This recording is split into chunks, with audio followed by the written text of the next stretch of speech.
सर्वप्रथम इस सदी के भारत के महानतम व्यक्तित्व डॉक्टर APJ अब्दुल कलाम को नमन, जिन्होंने भारत के राष्ट्रपति के पद को सुशोभित किया। भारतीय राजव्यवस्था की यदि बात करें तो भारत की राष्ट्रीय आंदोलन और भारतीय राजव्यवस्था पर कॉम्पिटिशन्स में बहुत सारे प्रश्न पूछे जाते हैं और ज़्यादातर यूनिवर्सिटीज़ में सेकेंड ईयर के पॉलिटिकल साइंस के पेपर में भी भारतीय राष्ट्रीय आंदोलन और भारतीय संविधान के बारे में एक प्रश्न पत्र रहता है,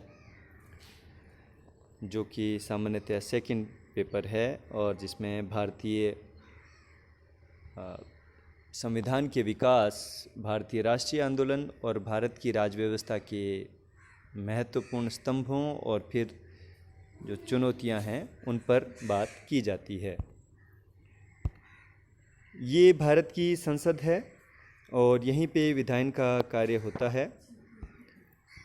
ये ओरिजिनल कॉन्स्टिट्यूशन ऑफ इंडिया है, जिसे आप देख रहे हैं। ये 26 नवंबर 1949 को बनकर जो निर्मित हुआ और 26 जनवरी 1950 को जिसे लागू किया गया, जिससे भारत एक गणतंत्र बना।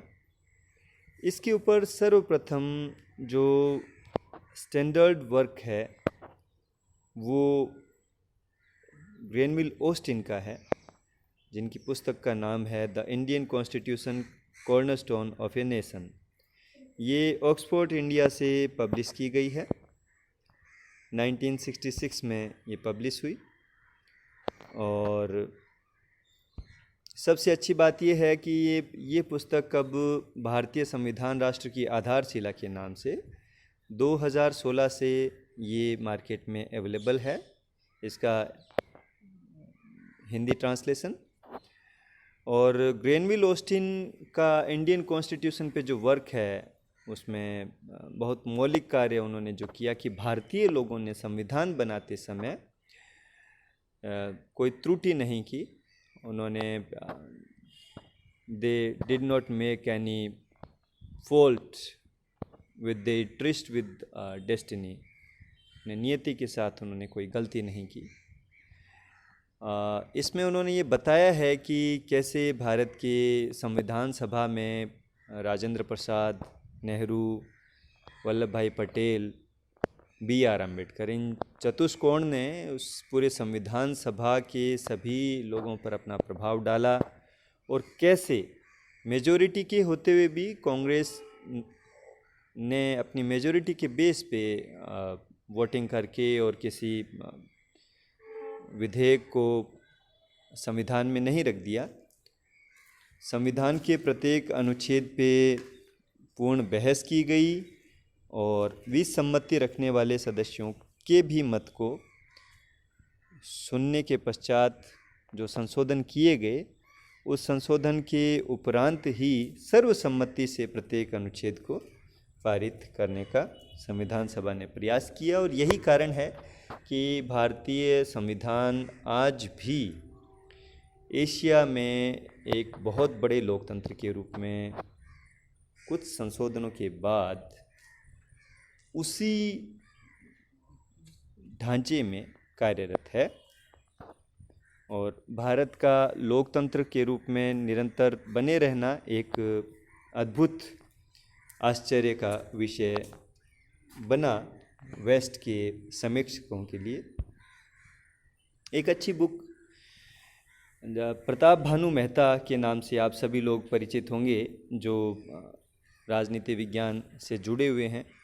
इसके अलावा सुजीत चौधरी और माधव खोसला, इन्होंने मिलके ऑक्सफोर्ड पब्लिकेशन से ही निकाली है द इंडियन कॉन्स्टिट्यूशन। ये काफ़ी बड़ी बुक है, लगभग 1072 पेजेस की।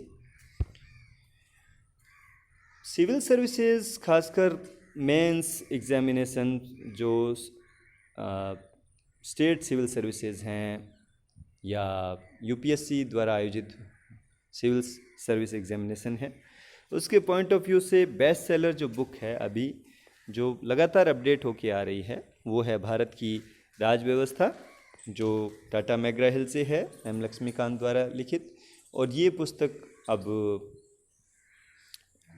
इंग्लिश में भी अवेलेबल है। एक बहुत छोटी परंतु अच्छा क्वालिटी मटेरियल, केवल 4 चैप्टर हैं इस बुक में और लगभग 100 पेज की है। माधव खोसला द्वारा लिखित है, द इंडियन कॉन्स्टिट्यूशन। ये भी ऑक्सफोर्ड इंडिया शॉर्ट इंट्रोडक्शंस के नाम से और ऑक्सफोर्ड से पब्लिश है। इसका हिंदी वर्जन भी उपलब्ध है। ये दोनों ही पुस्तकें अमेज़ॉन किंडल पे ई बुक के रूप में उपलब्ध है और ये बाकी पुस्तकें भी ई बुक के रूप में आप किंडल से, अमेज़ॉन से या गूगल प्ले बुक है उन पे आप प्राप्त कर सकते हैं। विशुद्ध रूप से हिंदी में लिखी गई पुस्तकों या हिंदी में बहुत ही साधारण भाषा में जो लिखने का काम है वो सुभाष कश्यप का है।